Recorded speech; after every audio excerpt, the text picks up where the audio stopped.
Okay, this is 125 msikilizaji, na tunazidi kusonga mbele. Tulipoishia sehemu ya 124 ni baada ya Hamza kupokea taarifa kutoka kwa mke wake, na naona kuna watu wengine mnaumia sana kwa Hamza kukosa kitumbua live kabisa bila chenga baada ya simu kutoka kwa mchafu kuingia, na ilikuwa bado kidogo tu basi Hamza angeweza kujilia kitumbua chake safi kabisa. Lakini ndio hivyo, Hamza anaga haraka sana kwa sababu ativu sana wanawake wengine huko nje, hana papara sana. Anajua huyu mtu yupo nyumbani tu muda wote atakakuwa tayari sawa. Ila yeye kichupa kikijaa, kuna Dina, kuna Lizi, siji kuna nani, wengi tu, na wote hao wanafahamu kabisa huyu ni mume wa mtu. Lakini wanapokutana na Hamza wanabinuka kama vile tambi ikiwa kwenye frying pan. Jamani, tunasonga mbele. Ni taarifa ambayo tunakwenda wote kuijua, ambayo dada yetu Regina ameweza kumtumia bibi wake ambaye ni Hamza.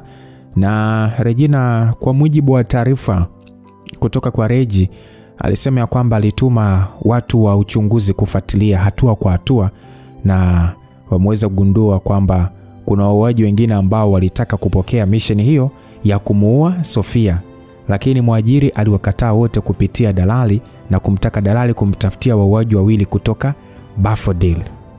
Kwa hiyo hata hivyo ilionekana kulikosekana maelewano, hivyo wakashindwa. Kwa ajili ya kuokoa muda ndipo ikatokea Roda kukubali mission hiyo. Kwa upembuzi wote, swala hili linaonekana kabisa ni kama muuaji hakutaka kumuua Sofia, bali alichotaka ni kuvuta umakini kwamba watu wa Buffalo ndio wahusika ili kutengeneza uadui na Inferno. Kwa hiyo ndio hivyo. Kwa hiyo hapa sasa tunataka kwenda kufahamu huyu jamaa ambaye aliweza kuvamia hayo makao makuu ya Buffalo ni nani. Na Regi anasema ya kwamba taarifa alizopata kwamba ni mtu mmoja. Yaani kuhusu kushambuliwa kwa makao ya Buffalo, Regina anasema kwamba nimegundua taarifa nyingine, ingawa ni kupitia picha ambazo zipo wazi sana, lakini kutokana na uchanganuzi wa kimakadirio inaonekana mhusika yani aliyeshambulia ni mtu mmoja pekee. Hamza anashtuka sana kupata hizo taarifa kutoka kwa mke wake, na anasema kwamba wife, mtu mmoja? Yaani unasema kwamba mhusika ni mtu mmoja aliyeshambulia kambi nzima? Regina anaitikia akisema kwamba kwa taarifa tulizopata inaonyesha hivyo, lakini haiwezi kuwa kamili. Basi Hamza akasema okay, nitumie hizo picha haraka sana. Regi akasema sawa, haina tatizo habi. Ni nani huyo msikilizaji? Tunakwenda kumfahamu. Langu jina ni Lucas Lumbasi. Basi Hamza mara baada tu ya kufungua video aliyotumwa na Regina, aliweza kumuona mwanaume aliyekuwa amevalia koti refu lenye kofia iliyoziba uso akiibukia kutoka upande wa kushoto wa kona karibu kabisa na makao makuu ya Buffalo. Mara baada ya kuona kamera ilikuwa ikimulika, aliinua mkono wake na pale pale ukungu wa nishati nyekundu kama damu hivi ulienea kwenye skrini. Kamera ile ilionekana kuharibika. Basi Roda akasema kwamba hii video haionekani vizuri, ni ngumu hata kujua ni mwanaume au mwanamke. Hamza akasema kwa namna anavyotembea na upana wa mabega yake lazima atakuwa mwanaume tu, lakini ni kweli hatuwezi kuona sura yake. Hamza alionekana kuwa katika mawazo mazito.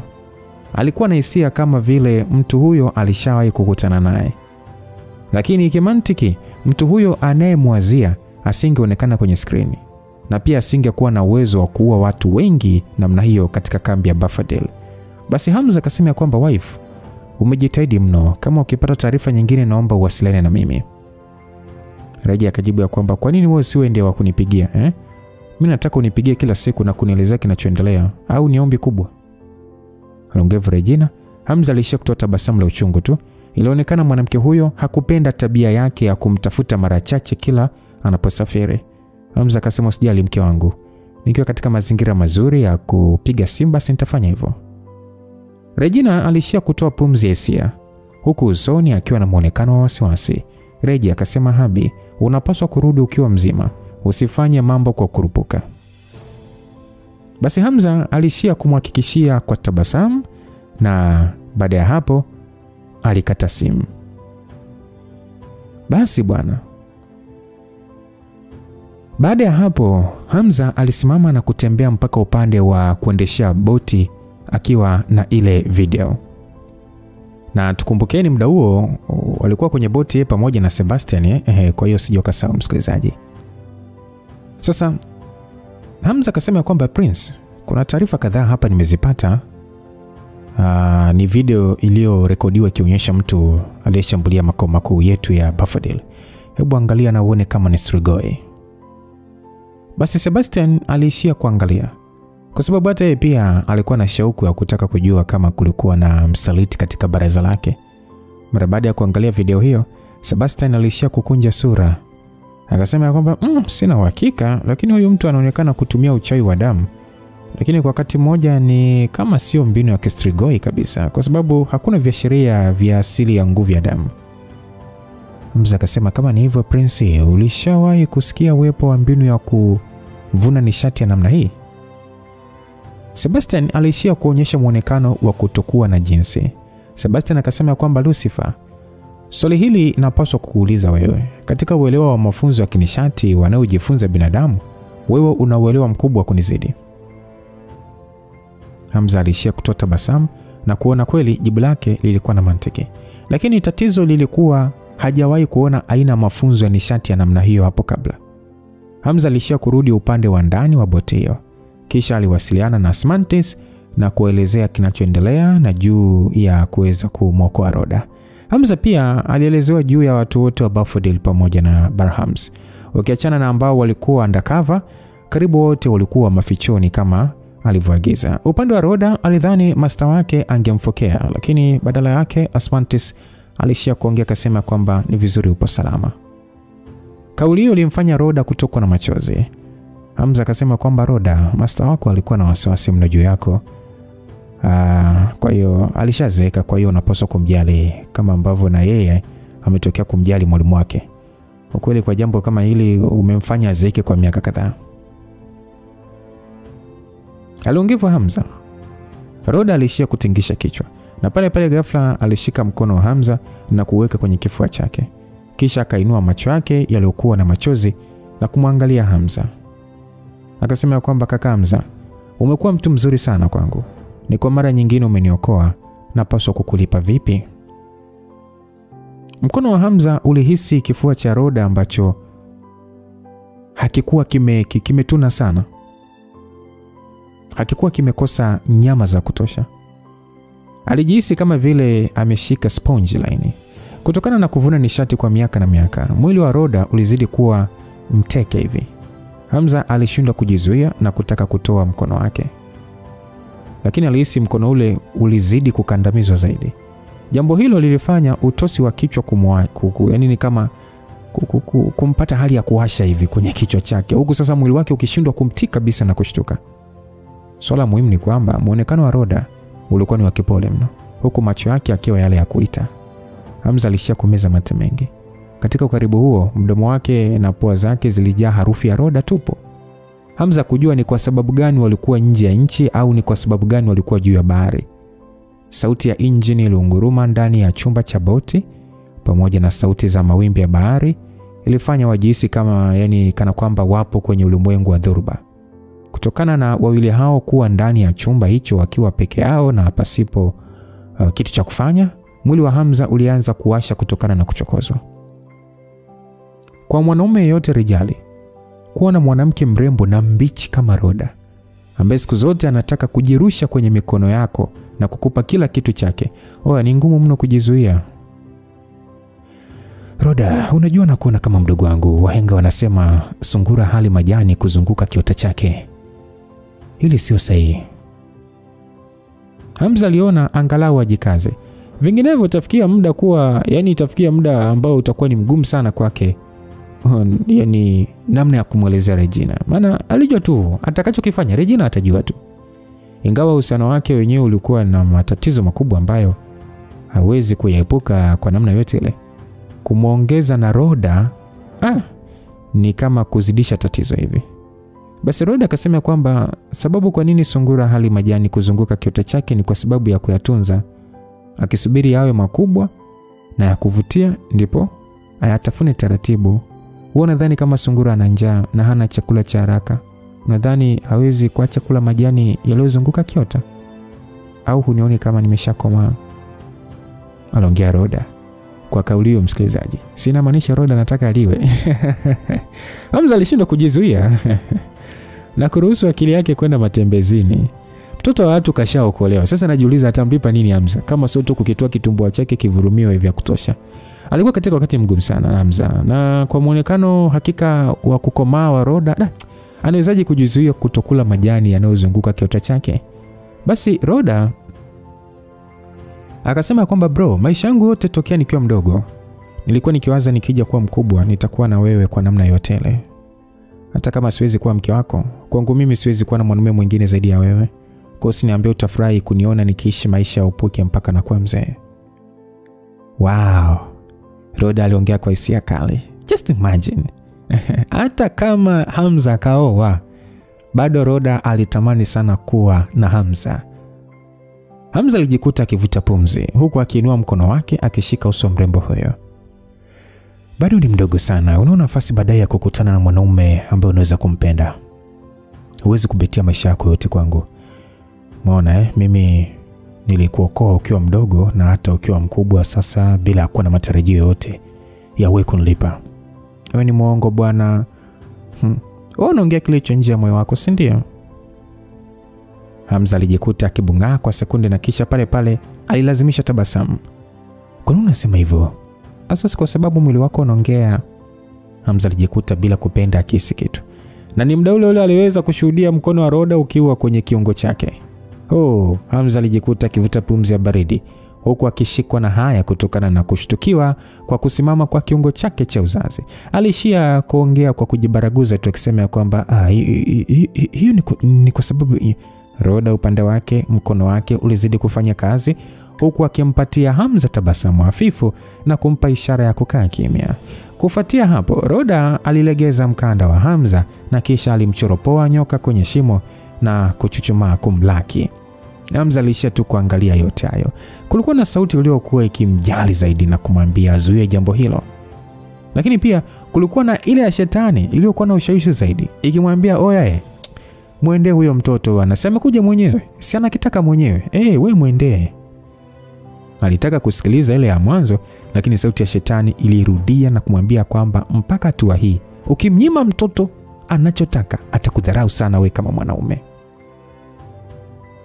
Basi nusu mbele Hamza alikuwa amegamia kwenye kiti huku Roda akimwepesa lipsi zake na kusimama. Hamza alishia kumwangalia Roda aliyekuwa na uso ulioiva na macho yaliyolegea kupita kiasi na kufanya damu yake kuzidi kutembea kwa kasi. Kilichofanya Hamza kubungaa zaidi ni pale aliposhuhudia Roda akimeza uji wake mbele yake. Hamza, ndio mara yangu ya kwanza kufanya hivi. Vipi, umejisikia vizuri? Ndio, vizuri sana. Hamza alishindwa kuongea uongo.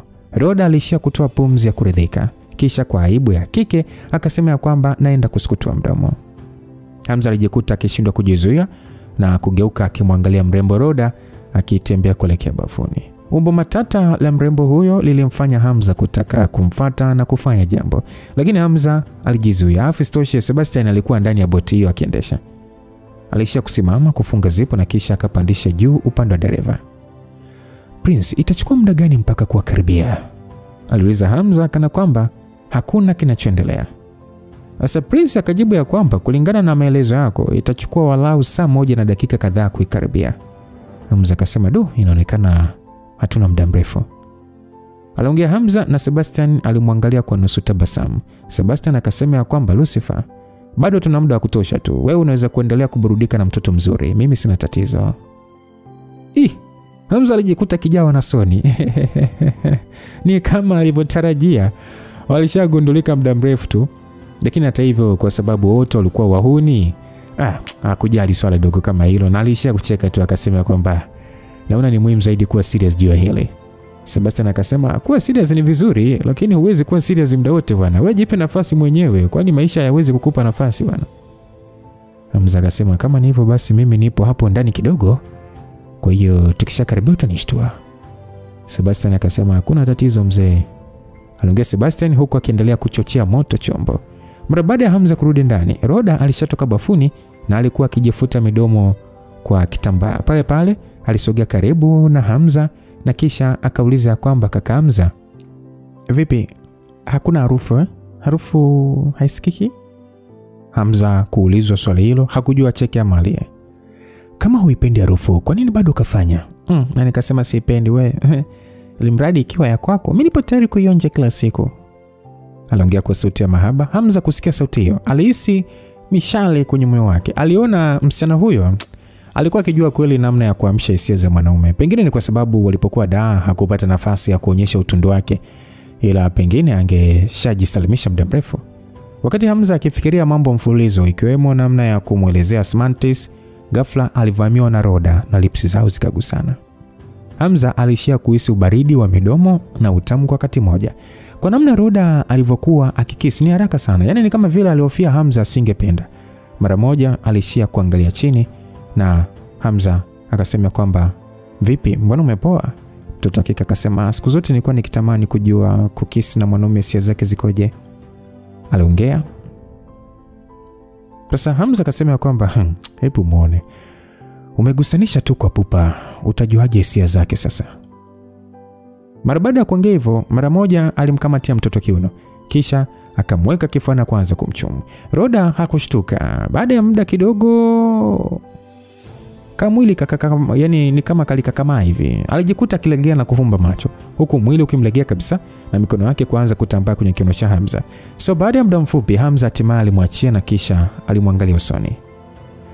Okay, sasa vipi, umeshajua namna busu lilivyo Roda alishia kutingisha uso wake wa kipole, lakini kwa wakati mmoja alikataa pia. Akasema, Hamza akaambia, vipi bado hujaelewa?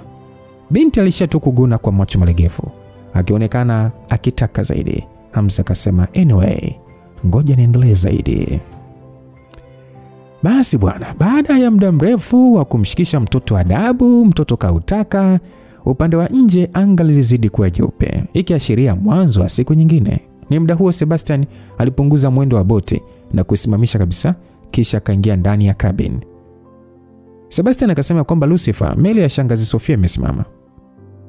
Hamza alikuwa amelaza kichwa chake kwenye mapaja ya Roda, huku mrembo huyo akiminyamenya kichwa chake kwa mahaba. Mara baada ya kusikia hivyo aliinuka akasema kwamba imesimama wapi tena? Sebastian alionekana pia kutokuelewa kwa nini, na alishia tu kujibu kwamba bado tupo katikati ya bahari, kwa hiyo sijajua kwa nini imesimama. Katikati ya maji halafu imesimama? Sidhani hata kama yupo matembezini anaweza kusimamisha meli katikati ya bahari, sidhani. Aliongea Hamza huku akiingiwa na wazo lingine, kisha akasema kwamba hebu twende tukamwangalie Sofia. Sebastian akasema, tukamwangalie Sofia? Si umesema tunamfuatilia kisirisiri? Unaogopa? Kama unaogopa naweza kuchukua boti ndogo kusogea nayo mwenyewe, alijibu Hamza. Sebastian akasema kwamba kama ukienda mwenyewe haitakuwa na maana zaidi ya kumkasirisha shangazi. Prince, ngoja nikuulize swali. Kama eneo hili ni katikati ya bahari na hakuna chochote kinachoonekana juu ya maji, na ghafla tu akasimamisha meli, unadhani ni kwa sababu gani? Au unataka kusema meli yake imeishiwa mafuta? Sebastian alijikuta akifikiria kwa muda na pale pale alionekana kuhisi kitu. Akasema kwamba unamaanisha tatizo lipo chini ya maji ama? Roda naye akasema kwamba chini ya bahari? Bro, tupo katikati ya maji kwenye kina kirefu. Kutakuwa kuna nini chini? Hakika ni kwa sababu ni eneo lenye kina kirefu. Kama Sofia wasiwasi wake ulikuwa ni kitu kilichopo chini ya bahari, basi hili sio swala jepesi, aliongea Hamza. Sebastian alijikuta akiwa na muonekano usioelezeka usoni, na alishia kusema kwamba unamaanisha ni kuna uwezekano shangazi kuna kitu anachojaribu kuficha? Sebastian mara baada ya kuingiwa na wazo hilo hakusita tena. Mara moja alishia kung'ata meno yake na kisha kaiwasha boti na kuelekea kwenye meli ile. Mara baada ya boti yao kufika kando ya meli, Hamza na wenzake waliruka na kutua juu ya deki ya meli hiyo. Namba 1 na wafanyakazi wengine walikuwa juu ya deki. Mara baada ya kumwona Hamza na wenzake wakisogea, wote walionyesha hali nzito usoni, yani ni kama vile walikuwa na wasiwasi. Namba 1 kwa muonekano wa kutokujali akasema kwamba Prince, Lucifer, kwa nini mmerudi melini tena? Namba 1 alijibiwa kwamba nipo hapa kwa ajili ya shangazi yangu. Yuko wapi? Namba 1 aliishia kuwa na muonekano wa ajabu usoni, na wenzake pia waliishia kunyamaza kimya. Hamza aliweza kusikia sauti fulani hivi kipekee, na mara moja alitembea na kuwapita wafanyakazi wale akielekea nyuma ya meli ile. Sasa Namba moja na wenzake walisogea haraka kujaribu kumzuia, wakasema kwamba Lord Lucifer, unakoelekea huruhusiwi. Lakini Hamza hakuwajali kabisa. Sebastian naye alihisi kuna tatizo. Alielekea huko nyuma. Pale waliweza kushuhudia gurudumu na mpini uliokuwa ukizunguka kwa kasi, ukishusha kamba chini ya maji na kutoa sauti ya kunguruma. Sebastian kwa kuuliza na kujijibu mwenyewe akasema kwamba hii ni kifaa cha kuzamia chini ya maji. Inaonekana shangazi yako tayari amekwisha kuzama chini ya maji kwa kutumia submarine, aliongea Hamza. Kina cha bahari kilikuwa kikienda mpaka mita zaidi ya 1000. Hata wanywadamu hao wenye miili migumu wasingeweza kuingia pasipo kutegemea vifaa kama manuari. Hata hivyo ilikuwa ni ngumu kwa Sophie. Kwa ajabu tu, kutumia kifaa cha kuzamia majini alichobeba kwenye meli, hata kama alitaka kuangalia mazingira ya chini ya maji, asingeweza, yani isingekuwa na haja ya kutumia submarine. Jibu ni moja tu, alikuwa akienda chini kabisa kwenye sakafu ya bahari. Sebastian mara moja alimshika shingo namba moja na kumtingisha kwa nguvu, akamwambia kwamba we ongea, ni kitu gani haswa kipo chini ya bahari? Namba moja alishia kuonyesha muonekano wa kupaniki huku akitingisha kichwa. Akasema kwamba Prince, sisi hatujui kabisa. Kazi yetu ni kumsaidia tu master, lakini hatujui kinachoendelea. Sebastian kwa ukauzo akasema kwamba unajua kunidanganya ni kosa la kunyongwa? Namba moja akasema ni kweli, sijui kabisa. Basi Hamza akasema kwamba Prince, wapotezea hao, inaonekana kweli hawajui. Aliongea Hamza huku akisogea na kuigamia ngao ya meli. Ase, hatuna namna zaidi ya kumsubiria Sofia mpaka atakapotoka ili kujua kwa undani juu hili. Sebastian alikuwa na wasiwasi mno, lakini hakuwa na jinsi zaidi ya kumsikiliza Hamza. Hivyo alishia kuamrisha namba moja na wenzake kusogea pembeni. Hamza na wenzake walishia kusimama kwenye eneo hilo la deki wakimsubiria Sofia kutoka. Baada ya nusu saa kupita, ile mashine ilionekana kusimama na kutokuendelea kwenda chini. Hamza kwa makadirio yake haraka aliona kamba hiyo ilikuwa imeenda kina cha zaidi ya mita 1000. Hata kwa mwili wake mgumu kama huo, kwenda kina hicho angeishia kupoteza uhai. Na ndio maana hakutaka kujaribu kuzama pia. Ndio hivyo, kwa bahati nzuri kwenda chini ya bahari ni ngumu kuliko kurudi juu ya bahari. Baada ya kusimama nusu saa nyingine wakisubiri, hatimaye waliweza kuona, waliweza kuanza kuona mgongo wa kifaa cha chuma kikitokezea katika uso wa bahari, na ilikuwa ni submarine. Unaweza kuita submersible submarine. Muda mchache tu mlango wa manuari ile ulifunguliwa. Sofia aliyekuwa amevalia suti maalum ya kuogelea, mara baada ya kutoka na kumwona Hamza na Sebastian, muonekano wake ulibadilika mara moja. Basi aliishia tu kuruka juu ya deki ya meli hiyo huku akiwa na hasira za waziwazi. Sofia akasema kwamba Sebastian, unatafuta kifo Kwa nini ukawarudisha tena kwenye meli yangu? Sofia kuwa tena yule ambaye alikuwa na mitego.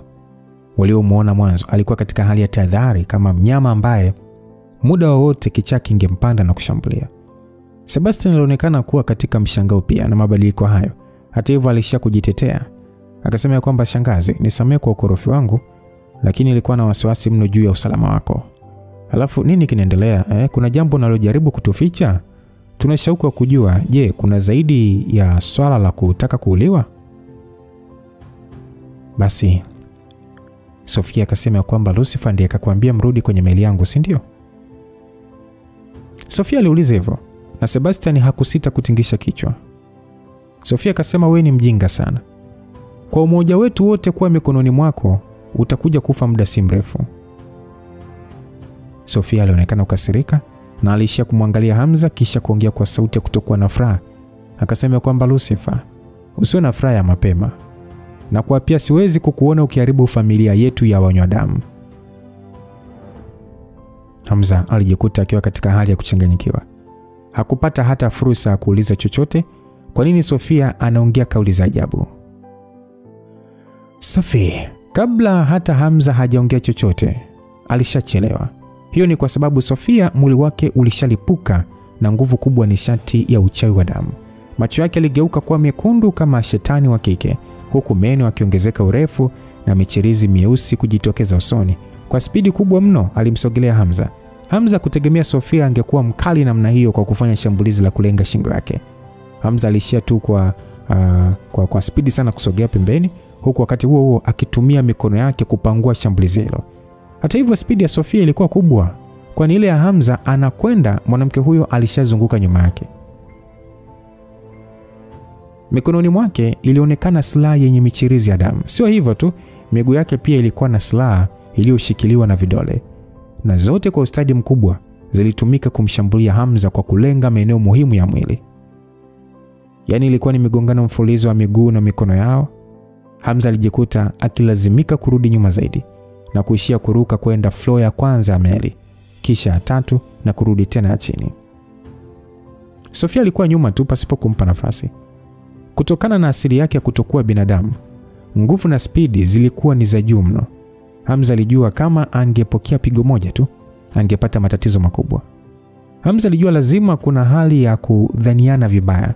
Hivyo alishia tu kujilinda pasipo kushambulia na kujaribu kuongea akisema kwamba Sofia, sijarudi hapa kwa nia mbaya. Sofia akasema, wewe huna cha kuongea, nikakuelewa. Wewe ni binadamu uliyejaa udhalimu na mitego mingi, nenda kuzimu. Sofia macho yake yalizidi kufunikwa na ukungu mwekundu, na ghafla tu mikononi mwake kulitokea mpira wa damu uliokuwa ukitoa miale ya mwanga, na mara moja aliutupa kwa kumlenga Hamza.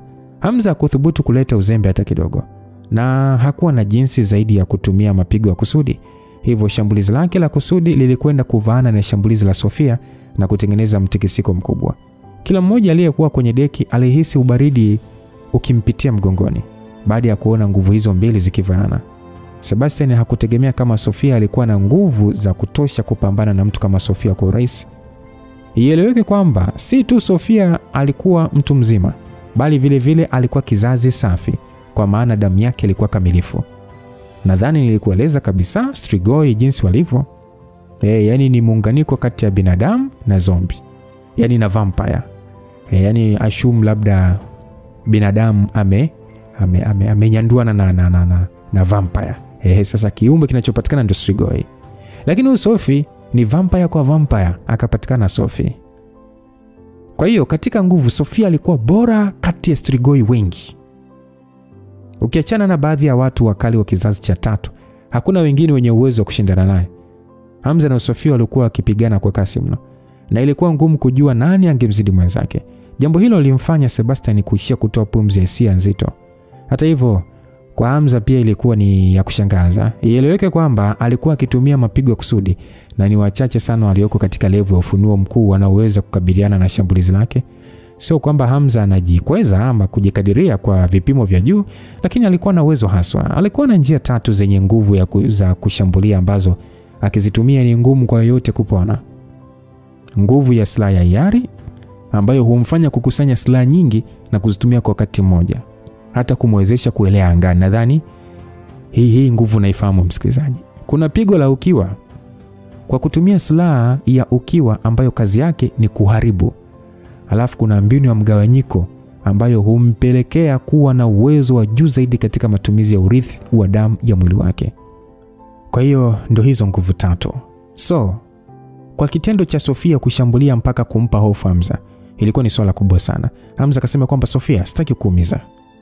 Aliongea Hamza akijaribu kukwepa mashambulizi ya Sofia na mengine kuyapangua.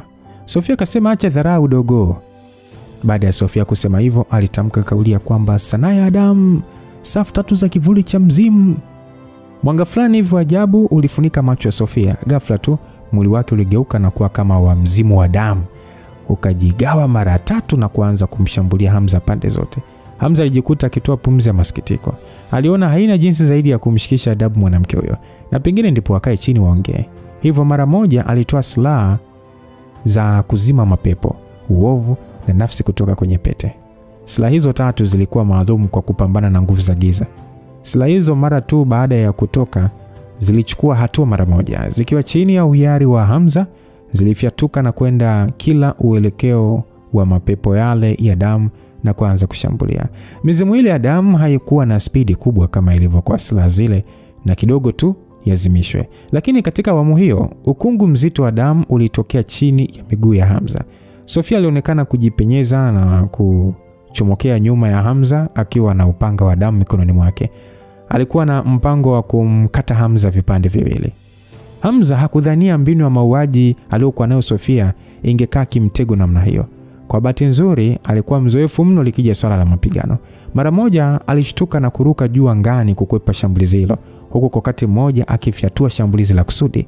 Sofia aliishia kukwepa shambulizi hilo ambalo lilipita na kugonga eneo la chumba cha nahodha. Wawili hao waliendelea kupigana kwa ukali mkubwa mno, na ilionekana hakuna ambaye angekubali kushindwa mpaka hatua hiyo. Sofia kilichomsaidia ni kuishi kwake miaka mingi na kumfanya kuwa na uzoefu mkubwa, lakini upande wa Hamza kilichomsaidia ni nguvu kubwa kumzidi Sofia. Ni muda ule Hamza akiwa kama akiwaza kama vipi atumie nguvu kubwa zaidi kumdhibiti Sofia, mara alisikia sauti ya ngurumo kubwa ikitokea bahari ya mbali. Ghafla tu wote Hamza na Sofia waliacha kupigana. Sofia alijikuta akikunja sura na kuongea kwa ukauzu mkubwa. "What? Despicable Lucifer, you called for help?" Aliongea akimuita Hamza mshenzi kwa kudhani ameomba msaada. "Kwa hiyo nadhani mimi nahitaji msaada kudili na mtu kama wewe, eh? Na nini kinaendelea juu ya habari kwa sirika?" Baada ya Hamza kusema hivyo, Sofia akauliza kwamba inamaanisha hujui. Na ni muda ule ule aliona Hamza hakuwa kidanganya. Istoshe alishajua tokea mwanzo Hamza alikuwa akikwepa kumshambulia. Mara baada ya kufikiria kwa umakini, aliona nia ya Hamza ilikuwa wazi na hakuna haja hata ya yeye kuongea zaidi. Hamza akauliza kwamba kipi ambacho sijui. Aliuliza Hamza aliyekuwa na mawazo na tabasamu la kulazimisha. Wakati wakiongea, mara walishuhudia wimbi kubwa sana kama mlima likitokea upande wa kaskazini mwa bahari. Muonekano wa wimbi hilo uliwafanya wote sura zao kuwa mbaya. Sebastian kwa mshangao kauliza kwamba kwa nini tsunami kubwa namna ile, eh? Afu kwa nini inatokea upande huo? Roda akajibu ya kwamba hapana, sio tsunami. Kuna mtu anaonekana, angalia vizuri. Basi ni muda ule waliweza kushuhudia mtu akiwa juu ya kilele cha wimbi la mlima ule. Yaani kama vile alikuwa ni mchezaji wa mawimbi ya bahari. Basi Sofia akasema kwamba ni watu gani wale wenye uwezo kutembea na wimbi lenye kasi namna ile? Ni watu gani hao? Sofia alijikuta akiwa kwenye mshangao na aligeuza uso wake kumwangalia Hamza. Sofia akasema kwamba Hamza, kweli sio watu wako? Hamza mara baada ya kumtambua mtembea mawimbi yule, alishia kuwa na uso uliosawijika. Kwa hiyo unadhani mimi pia ni mmoja wa watu wa nguvu ya Magedon Shakiamun? Sebastian alijikuta akishtuka akasema kwamba mfalme wa Magedon. Roda aliyekuwa ameweka umakini kwenye wimbi hilo lililokuwa likiwasogelea, hatimaye alimtambua mtu yule mtembea mawimbi. Akasema kwamba yule si Captain Oleg, ndio maana ana uwezo kutembea na mawimbi. Yes msikilizaji, alikuwa ni Oleg aliyesimama juu ya wimbi hilo kana kwamba analiongoza na kufanya watu wawili aliokuwa nao kusukumwa upande waliopo Hamza. Ndani ya bahari uwezo halisi wa Captain Oleg ndio hudhihirika. Muda huo ni kama alikuwa akiwaonyesha watu wote kuwa yeye ni mfalme wa bahari. Tofauti na Oleg, mtu mwingine aliyekuwa naye alikuwa mzungu mwenye nywele nyeupe za mvi. Amevaa koti la kukata upepo ambalo halijafungwa zipu na kuacha eneo la mbele la mwili wake wazi. Upande mwingine alikuwa ni mwanaume mwenye nywele za kahawia, amevaa headphone masikioni na miwani ya kujikinga na maji usoni, huku akiwa amevalia vazi la mpira lililokamatia mwili wake vizuri kuanzia miguuni mpaka shingoni. Hamza hakuelewa Sofia alikuwa na siri gani kiasi cha kupelekea wa majisi watatu wa nguvu ya Magedon Shakiamun kuja mpaka hapo. Alishindwa kujizuia na kuhisi utosi kumwasha hivi. Mara baada ya kumshuhudia Oleg akiinua upanga wake wa baharini katika umbali wa kilomita 1 akiwalenga wao, Hamza alijua hali si nzuri kabisa. Hamza akasema kwamba hii ni hatari, ondokeni juu ya meli. Hamza haraka sana alifyatuka, akamzoa Roda kwenye mikono yake na kisha kwa nguvu zake zote akajifyatua kama mshale kwenda angani. Muda huo upanga wa Oleg ulikuwa ukibadilisha maji ya bahari na kuyafanya kuwa umeme unaojikusanya kwenye upanga wake na kufanya uzidi kuongezeka ukubwa zaidi na zaidi kila hatua anapojongea. Na ulipofika usawa wa mita 200, alishuka kwa nguvu chini. Aisee, ilisikika kama bomu hivyo. Ulikuwa ni mtikisiko mkubwa wa maji ya bahari. Yaani ni kama vile Mungu anashusha shambulizi la kutaka kuigawa bahari katikati. Mara baada ya upanga ule kushuka chini na kufyeka maji, Ile meli ya kifahari iligawanyika vipande viwili na kuzama kila upande. Hamza aliyekuwa amembeba Rhoda pamoja na Sebastian na Sofia wote kwa pamoja, yani wote kwa wakati mmoja, waliruka juu angani kwa kutegemea nguvu ya inertia. Kuhusu namba moja na wenzake, hawakuwa na bahati kwani walizama pamoja na meli ile na kumezwa na maji. Mara baada ya wote kuangalia chini na kuona meli imesambaratika, walishindwa kujizuia na kujawa na mshangao juu ya nguvu za Oleg. Hamza mara baada ya kushuhudia meli imekwisha kuharibiwa, hakuwa na jinsi tena, ingawa alikuwa na uwezo wa kutumia nguvu ya kusudi kuzuia shambulizi la Oleg, lakini kwa sababu alifanya shambulizi hilo kutokea mbali. Hivyo hata kama Hamza angeweza kuzuia shambulizi lile la upanga wa kiungu, bado mawimbi yangetosha kuzamisha meli hiyo. Alafu kubwa zaidi ni kwamba Rhoda alihitaji ulinzi wake kwanza. Mara baada ya Sofia na Sebastian kujiona wanataka kudondokea majini, wote walitumia nguvu za damu zao na kutengeneza mbawa za uchawi wa damu na kufanya waning'inie hewani. Hamza upande wake kwa spidi alishatumia silaha na mbinu ya silaha ya hiari na kisha kuzifanya silaha zile kuwa chini ya hiari yake. Hamza akasema kwamba Rhoda, kanyagia hizo silaha. Asa Rhoda alikuwa mwepesi na uwezo wake wa kubalance mwili ulikuwa mkubwa mno. Hivyo ilikuwa ni rahisi kukanyaga kwenye silaha hizo na kusimama. Lakini muda huo Rhoda alikuwa katika mshangao. Baada ya kugundua Hamza alikuwa na uwezo wa kutumia mbinu ya silaha ya hiari. Ilikuwa mara yake ya kwanza Hamza akifanya jambo hilo. Mwanzoni Hamza alikuwa na uwezo wa kuifanya silaha ni kama uwezo wa kuieleza silaha hewani, lakini kutokana na kupata nguvu kubwa zaidi juu ya mbinu hiyo ya hiari, sasa alikuwa na uwezo wa kudhibiti hata miondoko yake. Hamza alifurahia jambo hilo na yeye pia alikanyagia kwenye silaha na kuelea angani pasipo kudondoka. Sebastian akauliza kwamba Lucifer, ni mbinu gani hiyo unatumia na kuifanya silaha kuelea angani? Aliuliza Sebastian kwa mshangao mkubwa. Hamza akasema huna haja kushangaa sana. Hii mbinu inaitwa silaha ya hiari. Upande wa Sofia alitaka kumwambia Sebastian nini kinakushangaza, lakini ukweli ni kwamba hata yeye pia alishangazwa na jambo hilo. Kwa hiyo maisha yake hakuwahi kuona mbinu ya silaha ya namna hiyo. Ukweli ni kwamba alikuwa ameshasahau ameiona wapi mbinu ya namna hiyo. Alafu kubwa zaidi ni kwamba Hamza alikuwa akitumia mbinu hiyo kwa kuongezea na utundu wake na kufanya ionekane kama ni mara yake ya kwanza kuiona. Sofia alijiuliza, huyu mtoto ana umri wa miaka 20 kweli na kuendelea au kuna nafsi imevaa mwili wake yenye umri wa zaidi ya miaka 1000? Basi Hamza akasema kwamba tuachane na masuala ya mbinu yangu ya silaha. Ninachotaka kujua ni kwa nini mfalme Armageddon amejitokeza hapa. Sofia, ni jambo gani unaficha haswa? Sofia kwa hali ya kuchukia akasema kwamba acha maswali kwanza, unapaswa kudili nao. Muda huo Oleg na Frigi walikuwa katika umbali wa mita kama 100 hivi kutoka walipo. Oleg aliinua silaha yake ya Sigurd Blade kuelekea kwenye wimbi la bahari, na mara maji yale yaligeuka kutoka kuwa mawimbi na kuwa dhoruba kutokana na kuzunguka kwa kasi. Kitendo cha maji yale kuzunguka kwa kasi kubwa kilikuwa ni kama kutengeneza shimo kwenda chini ya bahari. Kwa mtu mwenye uelewa wa haraka, nia ya jaribio hilo ingeweza kugundulika. Kuruhusu mtu kwenda chini ya bahari. Mwanaume aliyekuwa amevalia koti na kuacha kifua wazi, akiwa na miwani pamoja na headphone masikioni, mara moja kama mshale aliruka na kuingia kwenye shimo lile la maji ya kisulisuli. Muda huo mwili wake wote ulionekana kufunikwa na mwanga kama wa umeme hivi wa radi uliokuwa ukijilipua kwenye pande zote. Bwana yule alionekana kunguruma kama vile mtu aliyekuwa katika hali ya furaha, na kufumba na kufumbua tu alipotea na kudidimia kwenye shimo lile. Sebastian kwa sauti ya kumaka akasema, ni Flashi. Aliongea hivyo huku sasa akiuliza tena ya kwamba huyu ndiye bwana anayejulikana kama majisi wa daraja la 7 katika nguvu ya Armageddon, aliye na uwezo wa kutumia nguvu ya radi. Baada ya kuongea hivyo, Sofia akasema, damn it, anaonekana kuwa na spidi kubwa mno, napaswa kumzuia.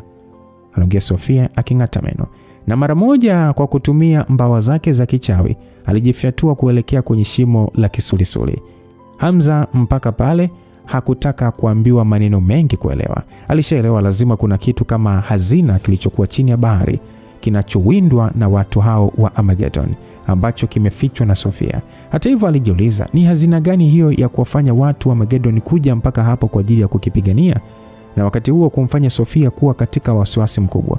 Alijiuliza, je, kitu hicho ni kizuri kwake au ni kibaya? Dakika ile tu Sofia alipotaka kujirusha kwenye shimo la maji ya kisulisuli, ghafla ukuta wa hewa ulijitokeza kuzunguka eneo la shimo hilo na kumfanya Sofia kujigonga na kutupwa mbali. Ilikuwa ni kazi ya mtaalamu Fridge mwenye uwezo wa kucheza na elementi za anga kwa kuzigandisha. Fridge akasema kwamba kama unataka kuingia ndani ya hilo shimo, unapaswa kwanza kupitia kwetu. Sofia akasema, unajitafutia kifo wewe? Aliongea Sofia huku muonekano wake ukiwa mkali mno, na mara moja kucha za mikono yake na meno bilianza kurefuka kama shetani. Sebastian naye akasema kwamba shangazi, hebu ngoja na mimi nikusaidie. Sebastian alijiunga kwenye vita. Ukweli ni kwamba Sebastian alishagundua kuna kitu muhimu sana kwa Strigoi ambacho kilikuwa kimefichwa pengine kwa muda mrefu chini ya bahari. Ndio maana Sophie alikuwa katika harakati, yani alikuwa katika haraka ya kuthibitisha uwepo wake. Hivyo yeye kama prince wa baraza la giza alikuwa na wajibu wa kumsaidia Sofia kukabiliana na maadui. Hata kama kuna utofauti mkubwa wa nguvu, alipaswa kupigana kufa. Lakini Bwana Fridge alikuwa na uwezo mkubwa sana. Hata kama yeye alikuwa majisi tu na uwezo wake wa kudhibiti elementi za hewa haukuwa mkubwa, ilikuwa ni rahisi kudhibiti watu kama Sofia na Sebastian.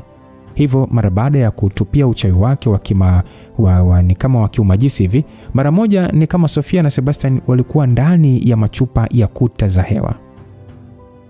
Sofia alikuwa na nguvu sana. Alitumia kucha zake na kujaribu kuvunja ukuta wa chupa ya hewa ili kutoboa na kumshambulia Fridge. Na alifanikiwa. Fridge upande wake hakutegemea kama Sofia angeweza kuvunja mtego wake.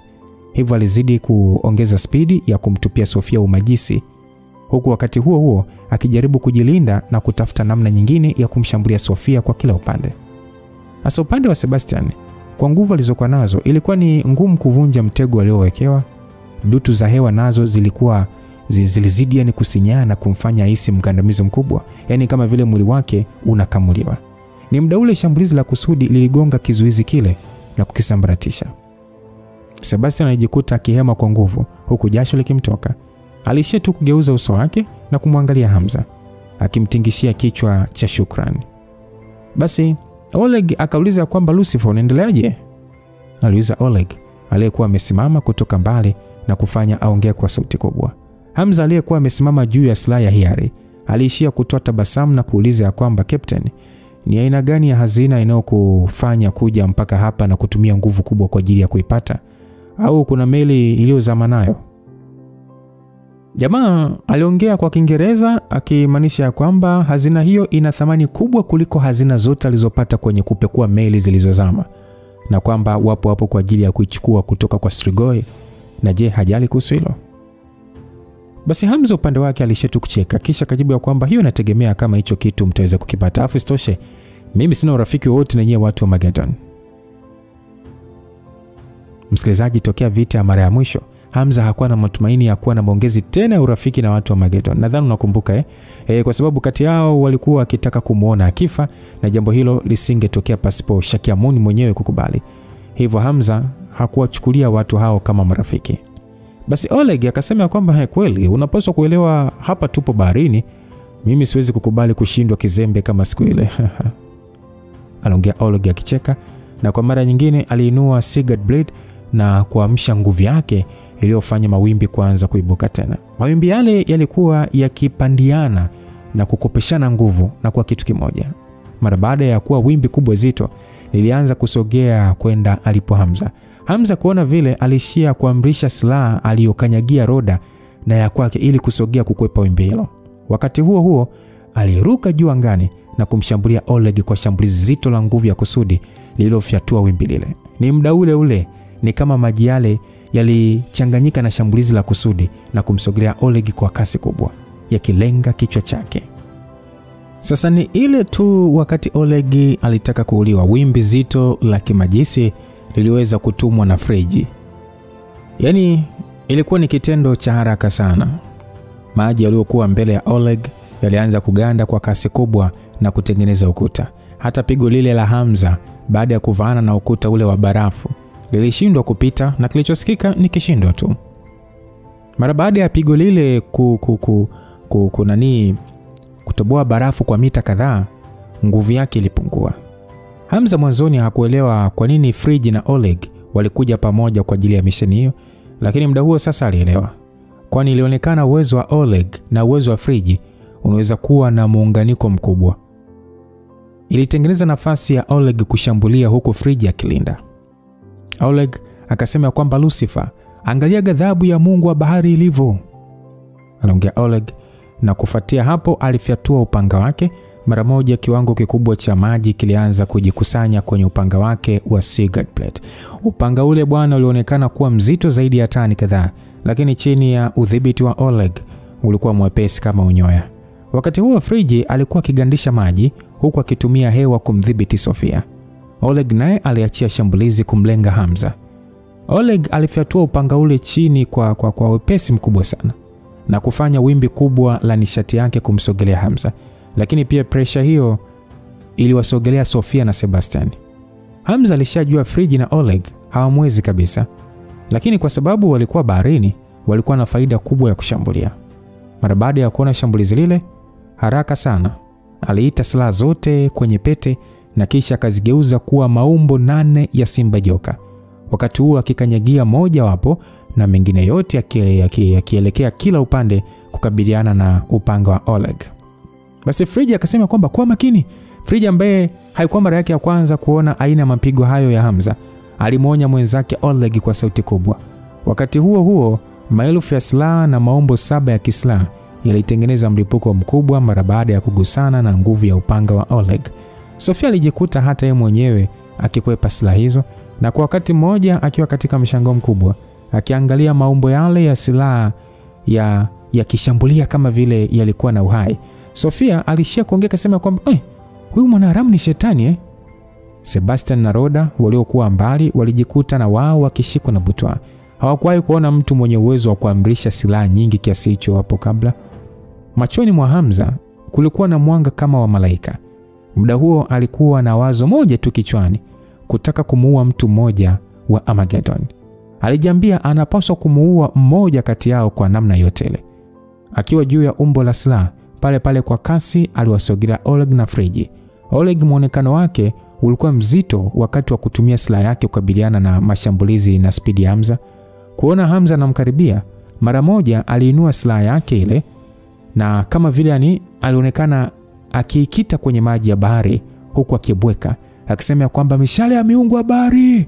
Sasa pale pale ghafla mishale mingi ya maji ilichomoka kama vile ni matone jongefu na kwenda angani. Muda huo Friggi alionekana kunena maneno yasiyoeleweka, na mara moja mishale ile ya maji iligeuka kuwa ya barafu na ilikuwa migumu, pengine hata kuzidi barafu yenyewe. Basi bwana, mara baada ya kuona eneo hilo la mapigano limegeuka kuwa uwanja wa kifo, Sophie alijikuta akishindwa kujua cha kufanya na kuishia kuangalia tu akiwa hana jinsi. Hamza maumbo yake ya kislaha yalikuwa kibomolewa mfululizo na mishale ya barafu. Ingawa silaha zake hazikubabaishwa sana na mashambulizi hayo, haikumaanisha kwamba Hamza hakuwa katika hatari. Kilichomuumiza Hamza kichwa zaidi ni kwamba Roda alikuwa nyuma yake, na wakati upande huo alipaswa kuhakikisha ulinzi wake ni imara kutokufikiwa na mashambulizi. Nguvu aliyokuwa nayo Oleg ukijumlisha na uwezo wa Friggi katika kugandisha maji ulimfanya kumpa wakati mgumu Hamza. Hamza kuona mashambulizi yamezidi, aliamrisha maumbo 3 ya kislaha kukaa chini yake ili kuweza kukinga mishale hiyo ya bahari, huku mengine 4 yakiendelea kumshambulia Oleg na Friggi. Upande wa Oleg na Friggi walijikuta wakiwa katika pressure kubwa. Mara kwa mara walikuwa wakibadilisha uelekeo huku wakitumia ngao za maji ya barafu kujilinda dhidi ya mapigo ya Hamza, lakini walijua kama mambo yakiendelea hivyo Hamza atawadhibiti muda si mrefu. Basi Oleg kwa kuchukia kauliza kwamba inamaanisha Flash bado hajamaliza tu. Anaongea hivyo kwa kuchukia, akimaanisha yule bwana aliyezama majini hakumaliza kuchukua hazina.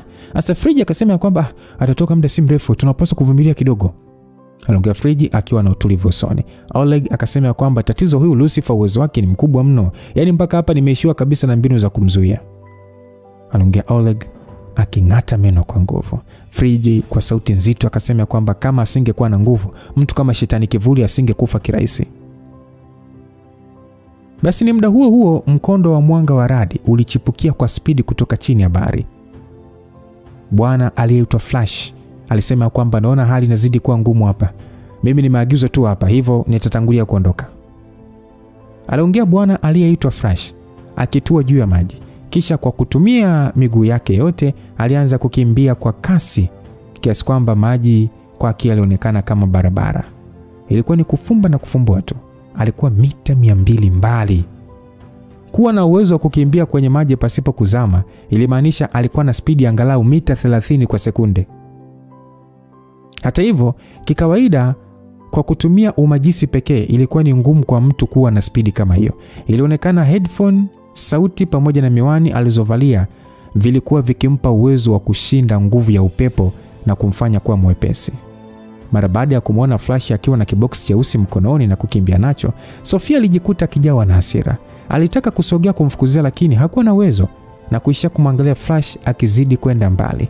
Sofia alijikuta akilaani kwa kusema pumbafu huku akisaga meno. Basi Oleg akasema ya kwamba Duke Sofia, hutoweza kumshinda mbio speed aisee. Sisi pia tunaondoka.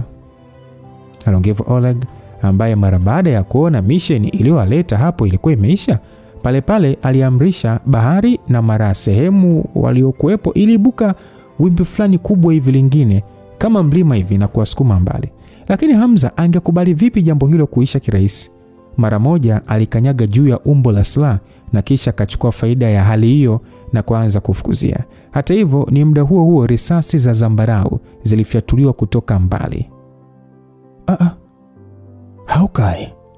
Hamza ndipo sasa alijua wamajisi hao walikuwa 4 na jicho la tai alikuwa amejibanza mbali tu kwa ajili ya kuwapa msaada wenzake wakati wa kukimbia. Kwa ufupi ni kwamba ni kama mabwana hao hawakuwa hapo kwa ajili ya kupigana na Hamza kabisa. Pengine labda ni kwa sababu tu walijua hawamwezi, hivyo kilichowaleta ni kutimiza mission yao licha ya uwepo wa Hamza. Hamza mpaka hapo alijua moja kwa moja ni swala la muda tu kuwapoteza Oleg na wengine kwa kukimbia. Pale mara baada ya kufanya mahesabu kidogo, aligundua muda huo wakati Oleg na wenzake walipokuwa wakikimbia, ulinzi wao ulikuwa ni mdogo. Hamza pale alipata kufikiria mpango mwingine. Alikumbuka uwezo wa nguvu ya kusudi isiyozuilika aliyokuwa akimiliki. Hivyo pale alizima yale maumbo mengine ya silaha na kuacha mawili tu, moja lililomlinda Roda na lingine alilokanyagia. Mengine yaliyobakia yaligeuka kuwa maelfu ya silaha. Mara moja silaha zile zilijaa angani kwa wengi kama vile wadudu waliokuwa wakisafiri kwa kasi wakiwa tayari kupambana kwa uhai wao. Waliwasogelea Oleg na Friji kwa spidi kubwa mahali walipo.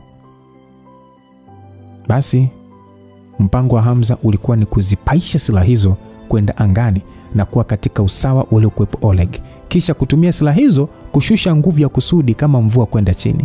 Alijua fika hata silaha moja pekee iliyokuwa chini ya nguvu ya kusudi inaweza kuwa na madhara makubwa. Sasa Oleg na Friji walijikuta wakihisi hali ya purukushani nyuma yao. Mara baada ya kugeuza vichwa vyao na kuona silaha zikiwa zimetanda angani kama ndege, nyuso zao zote ziligubikwa na hofu. Wakauliza, ni nini hiki? Wawili hao walijikuta wakihisi hali ya kukata tamaa ya kuokoka ndani ya mioyo yao.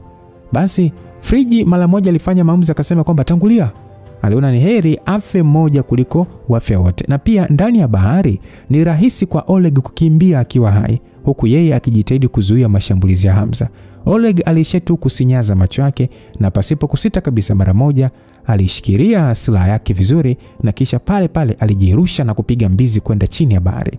Ni muda huo maji yale yaligeuka dhoruba inayotembea kwa kasi kubwa. Katika eneo lile Oleg alilotumbukia na kupelekwa mbali kwa spidi isiyo na kifani, aisee, palikuwa patamaniki. Upande wa Friji hakuwa na bahati kabisa. Sekunde ambayo mvua ile ya silaha ilimwangukia, mwanzoni alijitahidi sana kutengeneza kinga ya barafu ili kutokuathirika, lakini kutokana na mfululizo wa mapigo alishindwa kabisa na kufanya kinga yake kusambaratika. Silaha zikafikia mwili wake pamoja na nguvu ya kusudi. Zilikuwa ni damu nyingi zilizotoka yani zilizotoka katika majeraha ya mwili wake uliokuwa ukicharangwa mpaka pale alipodondokea chini ya bahari akiwa tayari ni mfu mwenye uchungu mkubwa.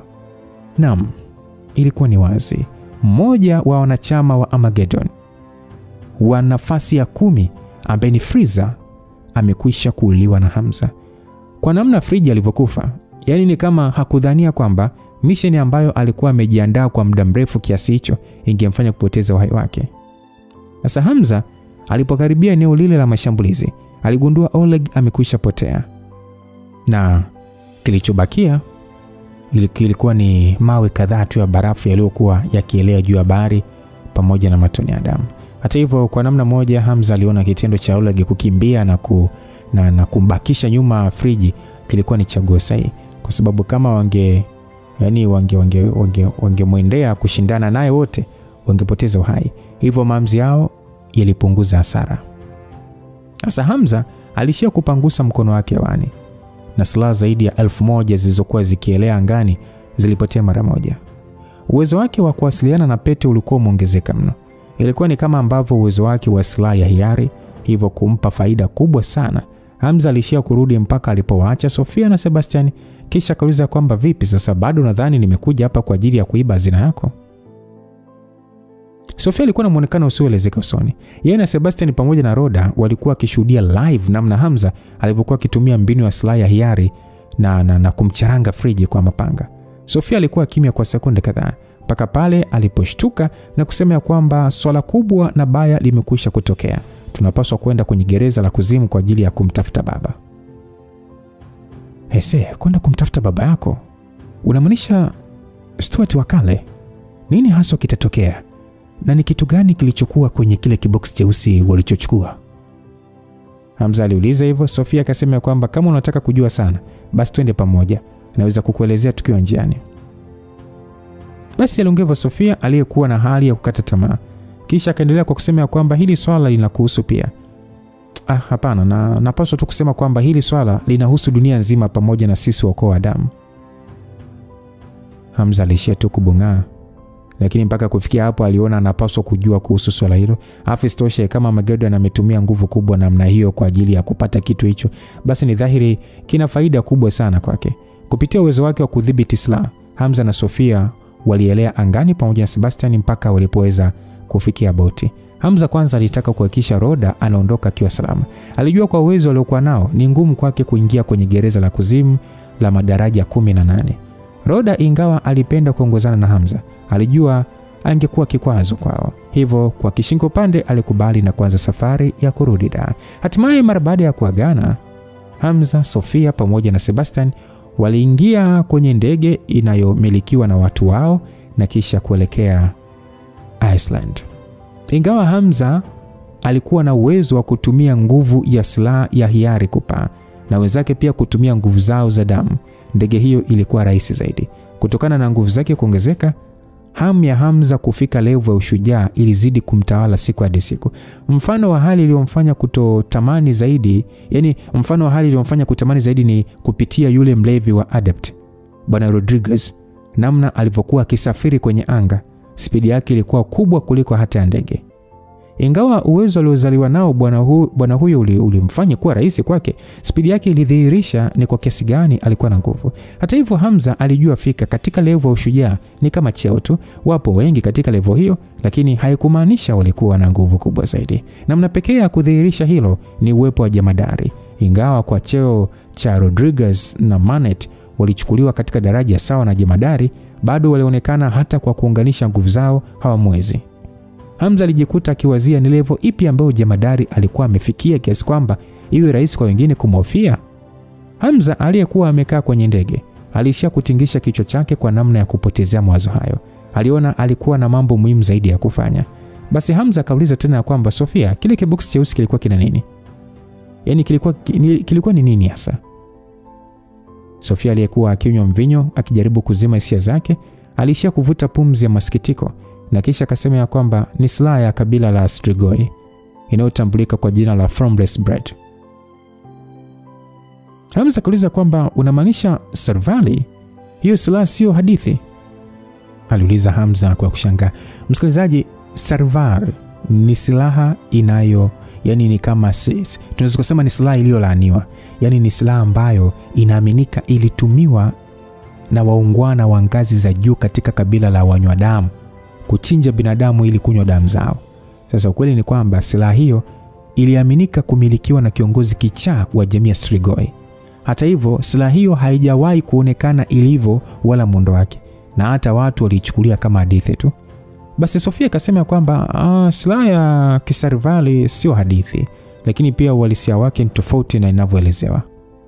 Ni silaha mfanano wa kisu iliyotengenezwa na muunzi aliyekuwa na akili nyingi sana wa Strigoi. Jambo la kipekee kuhusu hii silaha, malighafi za chuma zilitokana na madini yaliyopatikana kwenye kimondo. Ni silaha yenye uwezo wa kubadilika rangi kulingana na mazingira ilipo, kama ilivyo kwa tabia ya kinyonga. Wanywa damu wa kale ndio waliobahatika kupata hiki kimondo na kutengeneza hii silaha. Kwa hiyo baada ya kutengenezwa kwake, silaha ilitua kwenye mikono ya watu wengi sana, kuanzia binadamu wa kawaida na hata sisi wanywa damu. Lakini mwishowe ikaja kufika mikononi mwa mjomba wangu ambaye anaitwa Sela Cross. Baada ya kuongea, Sebastian aliguna kidogo akasema, Servali na Cross.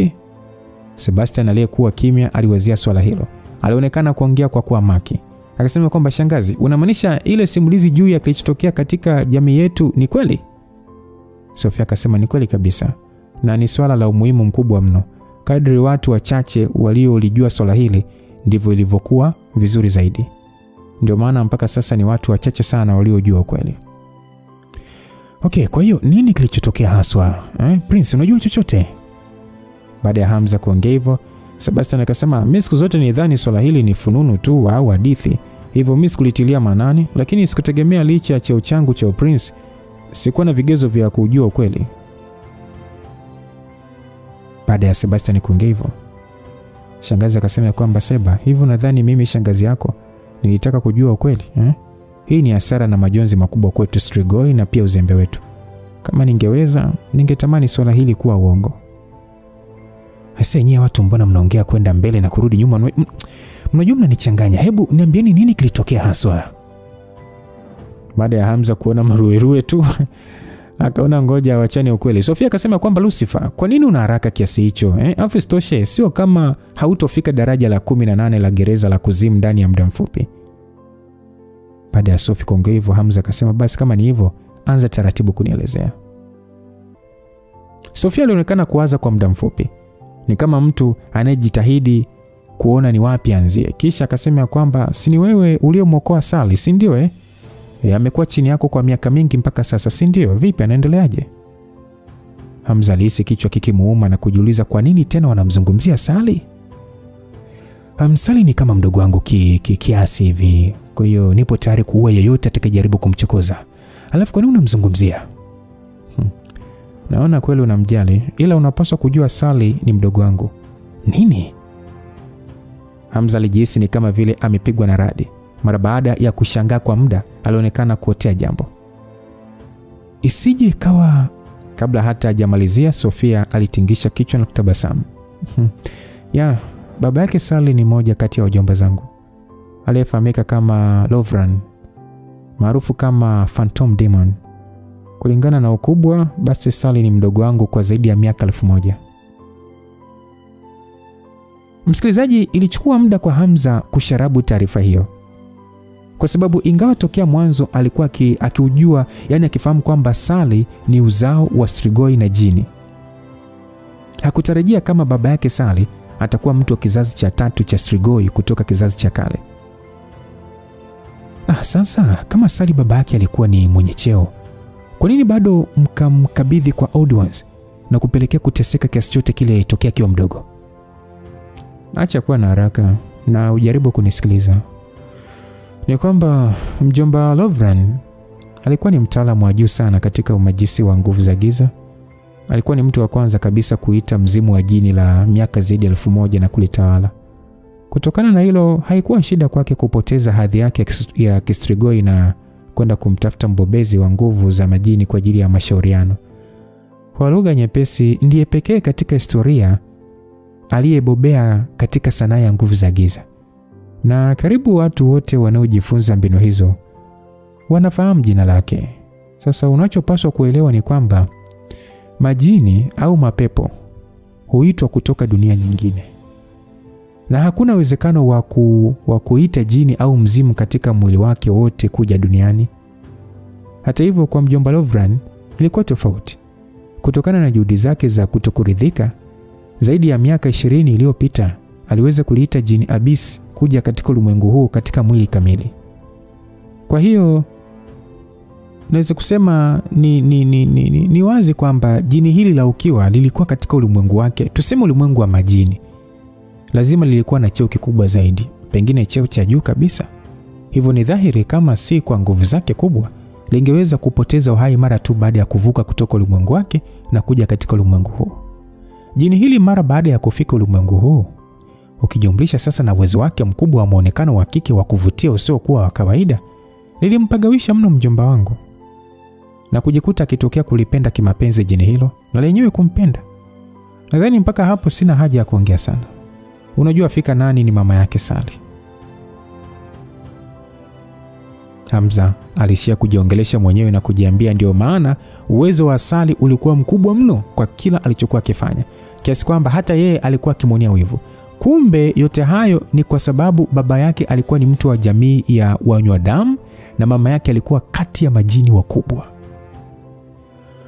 Lucifer, hivi unajua kwa nini mjomba wangu amejikita zaidi kwenye kuita majini? Si kwa sababu anapenda kufanya hivyo. Ndiyo, inaweza kuwa sehemu ya hivyo, lakini kubwa zaidi alikuwa akitafuta namna ya kuishi milele. Kuishi milele? Yaani hadi nyie Strigoi bado mnataka kuishi milele? Samahani kukuambia hilo, ila ukweli ni kwamba tunakufa pia.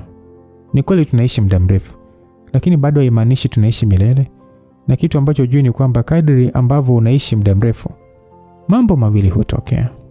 Kwanza, kama hutaki kuishi ni kutokana na kukosa sababu ya kutaka kuishi. Hivyo unaishia kutafuta tu namna mbalimbali za faraja. Swala la pili, kadri ambavyo unaishi muda mrefu, ndivyo unavyoshuhudia mabadiliko ya dunia na ndivyo unavyopatwa na shauku zaidi ya kuona mabadiliko yatakayotokea. Mpaka kufikia wakati ambao utahisi ni wakati sahihi wa wewe mwenyewe kufa na si kulazimishwa. Hivyo mara baada ya mjomba kuona ndugu zake wakifa mmoja baada ya mwingine, uoga wa kifo ulimvaa na kujikuta kuwa na kichaa. Kwa sababu hiyo tu mtu kama huyo, akiwemo mjomba wangu, atafanya jambo lolote kama linamhakikishia kuishi milele. Kwa hiyo unasema kwamba sababu ya Lovran kuita jini ni kwa sababu alichotaka ni kujua mbinu ya kuishi milele, si ndio? Ndio. Mjomba Lovran aliamini kwamba binadamu hawezi kuwa msaada wa kupata uhai wa milele kwa sababu maisha yao yenyewe ni mafupi sana. Hivyo kama angetaka kujua namna ya kuishi milele, alipaswa kutafuta viumbe wengine wanaoishi miaka mingi zaidi kumzidi yeye. Hata kama ulimwengu huu haukuwepo, aliamini ulimwengu mwingine pengine wapo ambao ndio hawa majini. Hamza kufikiria hivyo aliona ina mantiki. Kama kweli watu hao wenyewe walikuwa wakiishi maisha marefu, kwa nini wawategemee watu wanaoishi maisha mafupi kwa ajili ya kuwapatia dawa ya kuishi milele? Njia busara ama upeo wa haraka ni kutafuta wenye nguvu zaidi ama wanaoishi zaidi kwa shinda wao. Pengine wao ndio wana majibu. Alafu kubwa zaidi, Strigoi hawana uwezo kabisa wa kujifunza mafunzo ya nishati. Hivyo mbinu hiyo ya kibinadamu haikuwa na manufaa kwao. Unajua sisi Strigoi hatuumwi na magonjwa. Dalili pekee ya kukikaribia kifo ni pale ambapo tunagundua mioyo yetu inazidi kudhoofika na mzunguko wa damu ya miili yetu unapokuwa mdogo. Hivyo mara baada ya mjomba Lovran kuhisi moyo wake unakuwa dhaifu siku hadi siku, alishikwa na hofu kubwa. Na hiyo ni kutokana na kushuhudia watangulizi wake wakifa mbele yake na kuona kwamba atakayefuatia ndiye yeye. Hivyo aliita jini la kike, jini Abisi, na kuliuliza juu ya mbinu za kuishi milele. Na kweli jini hilo la kike lilimwambia mbinu ya kuweza kuishi milele. Na njia yenyewe ni kuhakikisha jini hilo linarudisha nguvu zake. Sijakuelewa, yani unamaanisha nini? Ingawa ni kweli jini Abisi lilikuwa na nguvu katika ulimwengu wake, lakini mara baada ya kuvuka na kuingia ulimwengu wa binadamu, lilipoteza nguvu zake ili kuendelea kuishi. Matokeo yake, mjomba kama sasa muhitaji, ilihitaji nguvu zake kwa ajili ya kuendelea kuishi. Kwa ufupi, lilikuwa dhaifu sana. Hivyo lilimuomba mjomba kumsaidia kurudisha nguvu zake kwa kupitia kunywa damu za binadamu wasiohesabika. Kwa kuamini kwamba kadri litakavyotumia damu za wengine, litaweza kurudisha taratibu nguvu zake, na likifanikiwa, litaufanya moyo wa mjomba kuwa mchanga. Hamza pale alijikuta akielewa jambo. Aliona ndio maana Sally alikuwa na nguvu kubwa sana akinyonya damu ya mtu. Kumbe ni urithi kutoka kwa mama yake. Hata hivyo swala hilo kwa binadamu ni unyama na haiwezi kuchukuliwa kama kipaji au uwezo. hiyo yani nilichotaka ni damu nyingi tu za binadamu, si ndio? Sio damu nyingi tu. Nilihitaji watu, yani nilihitaji damu angalau za watu bilioni 1. Watu bilioni 1? Hamza alijikuta akishangaa. Kwa namna yoyote, yani mawazo yake yalivyoenda mbali, yani hakufikiria idadi hiyo ya watu. Kwamba watu bilioni 1. Sasa hiyo si ilikuwa ni sawa na kuua binadamu wote? Ndiyo. Yani kama ingekuwa damu ya watu 200 au 1000 ingeweza kufikirika. Lakini damu ya watu bilioni 1, na wakati huo binadamu wanaangalia tu, yani wakiuawa na damu zao kunyonywa, sidhani kama ingekuwa rahisi. Hivyo kwa habari za kuhitaji damu za watu bilioni 1 kwa ajili ya kulelea jini, ni kweli hakika jamii yetu ingepotea. Hivyo baba yangu na watu wengine wa Kistrigoi walimsihi mjomba kuachana na wazo hilo kichaa. Hata hivyo wakati huo mjomba ukichaa ulikuwa umeshampanda kwake. Aliamini kadri ambavyo atalinywesha damu za watu jini hilo, basi uwezo wake utaongezeka zaidi na zaidi, na ataweza kuwalinda dhidi ya binadamu. Hiyo ni kwa sababu jini hilo kadri lilivyokuwa linakunywa damu, ndivyo nguvu zake zingekuwa kubwa mno. Na kwa Lovran aliamini watu kama Jamadari na Armageddon Shakyamuni wasingeweza kabisa kupambana nalo. Lakini sasa nani angekubali wazo hilo kichaa kuendelea? Afistosha haikuwa Strigoi wote waliowazia maisha ya umilele. Matokeo yake wajomba zangu pamoja na baba walianza vita kali dhidi ya mjomba Lovran. Wakati huo mjomba Lovran uwezo wake ulikuwa ni mkubwa kuliko wengi wa kizazi chake. Hata hivyo kwa sababu ya uchache wa ndugu, baba na wengine wote hawakutaka kuomba msaada kutoka kwa wataalamu wa kibinadamu kumuua ndugu yao. Mmoja kati ya wajomba zangu aliyefahamika kwa jina maarufu la Silacross aliamua kujitolea. Alikuwa amebobea zaidi katika kukinzana na nguvu ya uchawi wa damu, na pia alikuwa ni adept wa kufunga maadui. Hivyo alitumia uwezo wake wote na kuamsha nguvu ya muhuri wa kifungo na kujifungia na mjomba Lovran katika sehemu ya chini kabisa daraja la 18 ya gereza la kuzimu. Kwa hiyo hii ndio sehemu ambayo tunaichukulia kama daraja la 19 kutokana na upekee wake. Licha ya kuwa ndani ya daraja la 18, na namna pekee ya kufungua sehemu hiyo ya kumondolea mjomba kifungo cha muhuri ni kupitia Sarivari. Anaongea Sofia akimaanisha kwamba eneo alilofungwa Lovran kufunguliwa njia pekee ni kwa kutumia silaha hiyo ya Sarivari. Sasa Sebastian akasema kwamba nishawahi kusikia fununu kwamba ilishawahi kutokea vita kati ya watu wa kale, na mmoja wao alijitolea kumaliza vita hivyo kwa kujifungia katika nafasi maalum. Ila hatukuamini kwa sababu watu wetu wa kale walisema habari hizo ni za uongo. Na ni kwa sababu Lovran aligeuka kichaa baada ya kurogwa na jini. Na ndio maana kwa ajili ya kumuua Lovran na huyo jini ilibidi Silacross kujitolea kafara kwa ajili ya kulinda jamii ya Strigoi. Sasa nikifikiria kuhusu hili, inaonekana waliamua kutufanya kuwa gizani hivi. Unajua hakukuwa na jinsi. Bio yote ilikuwa ni kwa ajili tu ya kutokufanya watu wengi kumdharau mjomba Lovran. Matendo yake mengi yalikuwa yakihatarisha mkataba wetu wa siri tuliosaini na dunia, na hakuonekana kabisa kujali usalama wetu. Kama ukweli ungesambaa, binadamu mpaka leo hii wangekuwa na wasiwasi juu yetu. Watu pekee wanaojua huo ukweli ni watu wa kale na baadhi ya watu wa kizazi chetu cha 4. Na kati yao ni mimi pekee kwa sababu ya kuwa msichana. Ndio maana wakaona nafaa kushiriki, yani kuweza kushikilia ufunguo, kwa sababu ni ngumu kushtukiwa na wengine. Baada ya Sofia kuongea hivyo, Sebastian akasema, ndio maana shangazi uliacha kabisa kujihusisha na mambo ya baraza la giza kwa zaidi ya miaka 20. Kumbe tulikuwa tukikudhania vibaya. Mimi na wengine tulidhania labda utakuwa na tabia tofauti. Kumbe ndio maana. Ni kwamba tu unajua mimi nimekuwa nikifanya kazi ya baraza la giza kwa zaidi ya miaka 1000. Bado tunataka niendelee kufanya? Labda unatania. Kwangu mimi naona ni muda wa kupumzika. Sebastian alishia kuonyesha hali ya haya usoni, lakini Sofia hakuonekana kujali. Sasa kama ni hivyo, kwa nini bado wakahifadhi hiyo Sarivari kwa kuificha? Au kulikuwa na mpango wa kufungua hicho kifungo cha muhuri? Ndiyo, kabla mjomba Sila hajaamua kujifungia pamoja na Lovran, alisema kama ikitokea siku moja kuna ishara chanya kutoka kwake, basi tutumie Sarivari kuvunja muhuri na kufungua kizuizi. Akiwa ndani ya muhuri ana uwezo wa kuwasiliana na Lovran. Na ikitokea akihakikisha kama Lovran amebadilika na hana mawazo ya kichaa kutaka kuishi milele, basi angemfungulia na wote kutoka. Lakini kama kutakuwa na ishara hasi, basi wasifungue mlango huo, kwa sababu itakuwa ni kumwachia huru mtu mwenye nguvu kubwa ya kuita mizimu na majini. Na hiyo ni kwa sababu ndani ya gereza kuzeeka kwao kunakuwa kwa taratibu sana, na kwa namna hiyo ingempa nafasi Lovran kutumia muda huo kujifunza zaidi na kufikiria mbinu za kuongeza uwezo wake.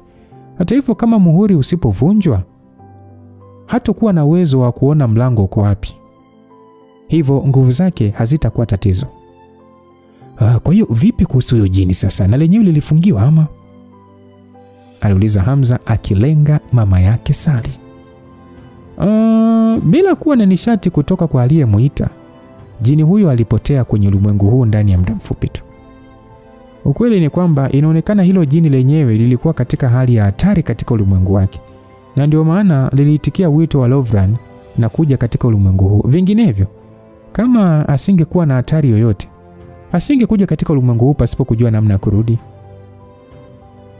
Pengine hata wakati anapoteza uhai, alikuwa na moyo mzito mno, kwa sababu ni mwisho wake kabisa. Aliongea Sofia huku akitingisha glasi ya mvinyo katika usawa wa macho yake. Tena naona Sali karithi nywele nyeupe za mama yake. Sasa kama huyu Sali alikuwa sehemu ya familia yenu, kwa nini hamkuweza kumlinda? Na istoshe, alikuwa ni mtoto pekee na hakuelewa chochote. Kwa nini bado mkamkabidhi kwa Old Ones? Lucifer, hivi nadhani tungethubutu kumwacha kwenye ukoo wetu? Ingetokea binadamu akajua ubini wake au akajua ukweli juu ya kilichotokea, unadhani nini kingetokea? Kwa hiyo mliofia angekuja kulipa kisasi, si ndio? Ni haki kwa Sali kutuchukia. Istoshe, tumemfungia baba yake na kisha kumuua mama yake. Lakini tulifanya hayo yote kwa ajili ya Strigoi na binadamu. Kwa ajili ya ulimwengu hatakuwa na jinsi. Alafu kingine, hata kama tungempokea Sali na kutomfunza chochote, uwezo wake ulishajulikana ungefikia kiwango gani. Ni hakika asingekuwa wa kawaida. Ana damu ya jini abisi na pia ana damu ya ukoo wetu. Hiyo inamaanisha ndani ya ulimwengu huu hatakuwa kama mama yake ambaye nguvu zake zilishindwa kufanya kazi. Hivyo hakuna ambaye angejua Sali angekuwa ni wa namna gani. Pengine asingekuwa na nguvu kubwa sana, lakini angekuwa na nguvu ya kutosha kuwa tishio na kufanya binadamu waone Strigoi tunamtengeneza Sali kuwa kiumbe hatari kwa binadamu. Na hatua hiyo, unadhani binadamu ni maamuzi gani wangechukua? Hamza alishia kunyamaza na kufikiria swala hilo kwa umakini mkubwa. Aliona ni kweli ilikuwa na mantiki. Kwa watu hao, kwa jamii ya damu, Sali alikuwa ni kiazi cha moto. Kadri Sali angeweza kuwa na nguvu, ndivyo angeweka Strigoi katika hatari. Sawa, nimekuelewa, lakini nyie watu bado hamkuwa na moyo wa kumuua. Hivi unajua mdogo wangu wa mwisho katika kizazi chetu nimepishana naye umri mkubwa sana, zaidi ya miaka 500. Sali alikuwa ni kama uzao wa bahati kutoka kwa mjomba. Kwetu sisi kuzaliana ni jambo gumu sana, na pia tunatamani kuwa wengi. Hivyo kuzaliwa kwa Sali ni kama ilikuwa bahati kwetu. Hivyo nani ambaye angemuua? Pengine kama isingekuwa kwa ukichaa wa mjomba Lovran, Sali angekuwa mmoja wetu leo hii.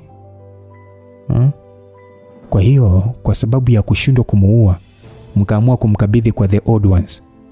Hivi mnajua ni kwa namna gani aliteseka? Sasa unajua hatakuwa na jinsi wakati huo. Ilikuwa pia ngumu kwetu kumficha kutoka kwenye maficho ya Magedon Shakyamuni. Alivyojua pia hatakuwa na nia ya kumfanya Sali sehemu ya familia. Alimtuma Mr. Black na White Queen kwa ajili ya kumchukua. Unadhani tungeweza kumkatalia Magedon? Au unadhani watu wa uungu wa kale wa jamii yenu wangekubali kumpokea? Kurahisisha tu, yote ambayo Sali alipitia ni kwa sababu hatima yake iliamua hivyo. Sisi ambacho hatukuweza ni kutokumuua, lakini juu ya kuweza kuishi ingetegemea maamuzi yenu binadamu. Hamza alishia tu kushindwa kukataa chochote. Ilionekana wazi jamii hiyo haikutaka kushindana na Shakyamun kwa ajili ya asali. Muda huo Hamza pia alikumbuka jambo lingine na kuingiwa na hali ya shaka. Nakumbuka kipindi cha nyuma nilikuja kwenye baraza la giza kwa ajili ya kuomba msaada, ila mkaniambia nitaupata baada ya kuingia kwenye gereza la kuzimu. Ilikuwa ni kutokana na Sally? Sofia mara baada ya kuulizwa swali hilo alishia kusinyaza macho yake akimwangalia Sebastian. Akauliza kwamba ni kweli. Sebastian akasema ndio shangazi, kipindi kile haukujali sana kuhusu maamuzi yetu, hivyo pengine ndio maana haukujua kinachoendelea. Mara baada ya Lucifer kuja kutuomba msaada, tulishindwa kufanya maamuzi na tuliliacha swala hilo kwa wazee wa kale. Na ndio waliotoa pendekezo la Hamza kuingia kwenye gereza la kuzimu. Hamza alifanikiwa kutoka kwenye gereza hilo na ndio maana tukakubali kumsaidia kupigana na watu wa mahakama takatifu. Yani ni kama nilivyotarajia. Katika level ya 18 niliona wazee wawili wenye nguvu ambao walikuwa wanaishi pale. Tena wenye nguvu sana. Inaonekana ndio hao watu wa kale. Nilikuwa nikifikiria siku zote, kwa nini kwa uwezo wao wote ule bado wakaamua kuniacha nitoke pasipo kuwashinda? Aliongea Hamza. Hamza akajibiwa kwamba hata sisi hatukudhani watakuacha utoke. Tulidhania ulikuwa ukijidai sana na hautoweza kutoroka. Inaonekana wote kwa pamoja walishaona kesho yako. Lakini sio hivyo tu. Unajua mimi nadhani ni kwa sababu baba na wenzake walitaka tu kukusaidia. Kwa kuona kwamba unataka kutoka kwenye mikono ya Odd Ones kwa sababu ya Sally. Siku zote wamekuwa wakijisikia vibaya kwa kumtelekeza Sally. Hivyo kwao kushindwa kufanya chochote na kujitokeza kwa binadamu ambaye yupo tayari kumpigania, waliona ni vyema kumsaidia. Kumbe ilikuwa hivyo. Inaonekana ni kwa sababu ya Sally wakati ule ndio maana nilishinda vita. Sio muda wa kuwa na furaha mapema kiasi hiki. Ni ngumu kujua kama Sally ni baraka au ni laana kwako. Aliongea Sofia. Hamza muda ule aliweza kukumbuka muonekano wa Sally wakati akiondoka kule kisiwani. Alishia tu kutoa tabasamu la upole. Kwa nini awe laana? Yeye na Angel ndio watu walionisaidia sana kutafuta njia mpya ya kuishi. Tofauti na kusema nilimsaidia, vile vile yani ieleweke kwamba naye alinisaidia. Kwa matamshi hayo inaonekana haumchukulii kama mdogo wako. Hebu kuwa mkweli, haujafanya chochote na Sally? Aliuliza Sophie. Hamza kuulizwa swali hilo, muonekano wake ulibadilika na kujawa na haya. Unaongea ujinga gani wewe? Mimi nitafanyaje hicho unachouliza na Sally? Lazima ushakuwa mtu mzima sasa. Na kwa muonekano wa mama yake atakuwa na urembo wa kupindukia. Kwa hiyo bado hauvutiwi naye? Hamza alishia kujibaraguza kwa kuona Sofia anaongea ujinga wake tena. Sofia, mwacha kuongea upuzi. Maana kama si ujinga, kwa nini hukuniambia ukweli mapema wewe na Sebastian? Basi Sofia mara baada ya kusikia kauli hiyo, muonekano wake ulibadilika na alishia kunywa mvinyo wake kama mtu aliyekosa utulivu. Umesema mimi ni mjinga. Lakini sitaki pia kuwa mjinga. Lakini wewe huoni kama ilikuwa na shaka? Mimi ni mtu ambaye nimejificha kwa muda mrefu, nikijitenga mbali na baraza la giza. Lakini kwa nini ghafla tu atumwe muuaji kutaka kuniua? Hivyo nilijua moja kwa moja ni swala linalohusiana na Sarivari. Na kubwa zaidi, mtu aliyenishambulia ni mtu wako. Na kwa kujua una uhusiano mzuri na Sally, nilijua pengine ameshajua kuhusu ukweli wa kilichotokea na alitaka tu kulipa kisasi juu ya wazazi wake. Ndio maana alitaka kuchukua Sarivari ili kumfungulia baba yake. Hamza kusikia hivyo alishindwa kujua cheke ya Malie. Aise, umekuwa kichaa. Kwa nini kutaka tu kukuua tutengeneze mission? Ili hali nao uwezo wa kukuua mwenyewe. Ni kwa sababu mimi nilikuwa na wasiwasi. Kwa sababu swala hili linahusiana na uhai wa jamii yetu. Sasa hivi ndio nimejua kuna watu waliofanya makusudi ili kunifanya nipatwe na wasiwasi wa kwenda kuangalia kama Sarivari ipo salama, ili wapate kujua sehemu ilipofichwa. Hamza alijikuta akiwa hana jinsi. Alijiambia, huyu popo huyu kwa kuishi miaka yote hiyo, kwa nini bado hana uimara wa hisia? Lakini alijua ni sahihi. Kwa mtu wa kawaida pengine angeweza kuwa kama Sofia, kwa kuona kabisa Hamza kanunua ugomvi kwa kutaka kumsaidia Sally kulipa kisasi. Basi Sebastian akauliza kwamba lakini kwa nini mfalme Armageddon katumia nguvu namna hii kutaka kuipata Salvari? Hata kama mpango wao ni kuvunja muhuri wa kifungo, ni kwa faida gani watapata? Msikilizaji, jibu lake tutafahamu sehemu inayofuata, na tutazidi kufahamu siri nyingi zaidi ambazo mimi na wewe bado hatujazifahamu ama kuzijua kuhusu hii simulizi ya Hamza. Mdoto ulikuwa nami Lucas Lumbas. Asante kwa pamoja nami. Neema yake Mwenyezi Mungu iliyoambatana nasi katika hii sehemu basi iambatane hivyo hivyo katika sehemu inayofuata. God be with you till we meet again. Bye bye.